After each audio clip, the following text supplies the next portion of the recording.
Okay, good day. In this video, you will learn the different properties of operations on integers. Let's start with the closure property. This closure property states that two integers that are added and multiplied remain as integers. The set of integers is closed under addition and multiplication. So from the pattern that we have here, so we have a plus b, or we let those letters as an integer. So a plus b is equal to c, and then a multiplied by b is equal to c. So let's have the following example. So the first one, positive 3 plus positive 4 is equal to positive 7. So whenever we add 3 and 4, their sum is still an integer, which is 7. The next example is that we have 5 multiplied by 2 is equal to 10. Whenever we multiply 5 and 2, their product is still an integer, which is 10. Okay, so let's have the second property, which is the commutative property. So it states that changing the order of the two numbers that are either being added or multiplied does not change the value. So we have here our pattern, a plus b is equal to b plus a, and a multiplied by b is equal to b multiplied by a. Okay, so meaning, pag sinabi po natin commutative property, okay, ibig sabihin po dyan, kahit po pagpalitin natin yung order, okay, or kung may mapapansin kayong pagbabago sa order ng dalawang number that is either being added or multiplied, yung value or yung sum and product po nila ay hindi po mababago. Let's have the following example for the commutative property.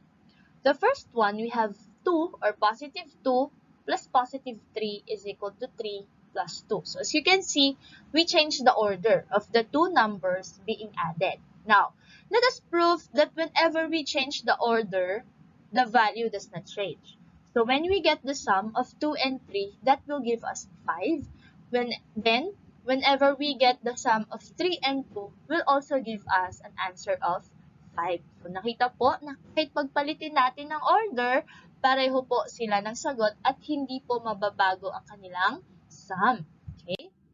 Next example, for multiplication, we have 4 times 2 is equal to 2 times 4. Okay? So, again, nakita po, binago ulit natin yung order. 4 times 2 will give us 8, and 2 times 4 will also give us 8. So even we change the order of the two numbers being multiplied, the value does not change. So pareho po sila ng sagot. That is for the commutative property. So there is a change in order. Nagbago po sila ng order or ng position being added or being multiplied. The third one is the associative property. So this associative property states that changing the grouping of numbers that are either being added or multiplied does not change its value. So ito naman, kung kanina si commutative, we change the order of the numbers, dito naman po kay associative, we change or even if there is a change in grouping, okay, of numbers being added or being multiplied, the value will not change. So, let's have the following example. We have the quantity of 1 plus 2 plus 3 is equal to 1 plus the quantity of 2 plus 3. Okay, so we first get what's inside the parenthesis or inside the quantity. So we have 1 plus 2, that is equal to 3. So plus 3 will give us an answer of 6. So that is from the left side of our equation.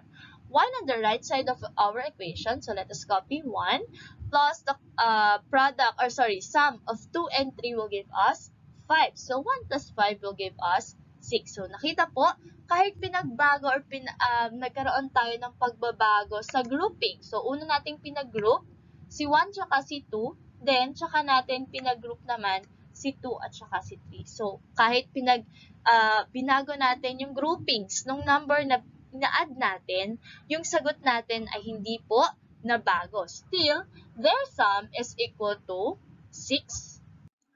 So let's have the second example. We have here the quantity of 4 times 2 times 3 is equal to 4 times the quantity of 2 times 3. So as you can see, nabago po yung grouping. So sa una, pinagrupo natin si 4 at saka si 2. And then, on the second equation that we have on the right side, ang magkagrupo na po is si 2 at saka po si 3. Okay? So let's check if the value will not change. So 4 times 2 will give us 8. So times 3 will give us 24. And then copying 4, 2 times 3 will give us 6. 4 times 6 will also give us 24. So nakita po that whenever we change the grouping of a number that is being multiplied, the value will not change. Next, we have the distributive property. Okay? So nagdi-distribute naman tayo dito. And it states that when two numbers have been added or subtracted and then multiplied by a factor, the result will be the same when each other is multiplied and the products are then added or subtracted. Okay, so let's have this example for the distributive property. So we have 2 multiplied by the quantity of 3 plus 4 is equal to 2 times 3 plus 2 times 4. Okay? As you've observed from the left side of our equation, bakit po siya naging ganon on the right side? So let us explain how do we have or we get this on the right side of our equation. So, we distribute this factor. Ano po ba yung factor natin? Or dinistribute natin itong number na nasa labas. Ito po, factor natin, which is 2. And each number or in each integer inside the quantity. That's why, from the first one, we have here 2 times 3. It's because we distribute or we multiply 2 and 3 in this one. Okay, so that's why we have here 2 times 3. Then the second one, we again distribute 2 to the other integer, and that is 2 multiplied by 4. Okay, that's why we have here 2 times 4. Now, where do we get this plus sign or this addition sign? So, we get this from the operation between the two integers being added inside the quantity. Okay, so that is when we have or we do the distribution. Okay. So let us now prove that whenever we add or two numbers that are being added are multiplied by a factor, the result will be the same when each other is multiplied and the product are then added. So we have here 3 plus 4 will give us 7. So we multiply it by 2 will give us 14. And then when we get 2 times 3 will give us 6 plus 2 times 4 will give us 8. So 6 plus 8 is equal to 14. So both sides are still equal. Okay.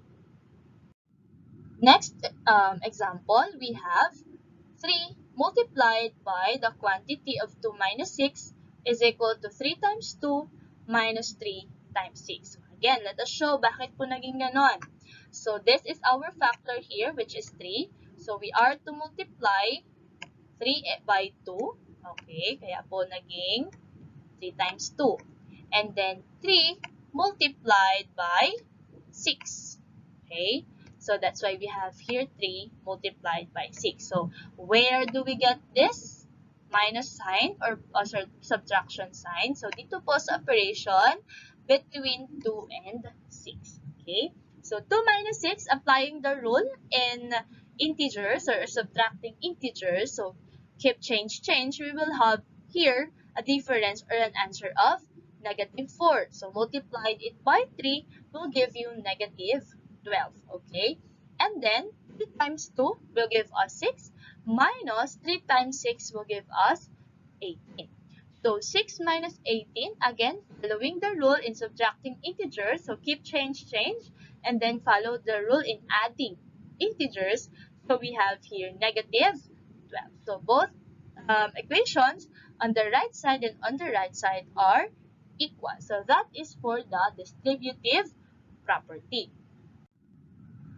Next, we have the identity property. So we have here two identities, one for additive and one for multiplicative. So let's first have the additive identity. So it states that the sum of any number and 0 is the given number. So kahit na anong number daw, na kapag inad natin kay 0, yung sagot po is the given number. So let's have the following example.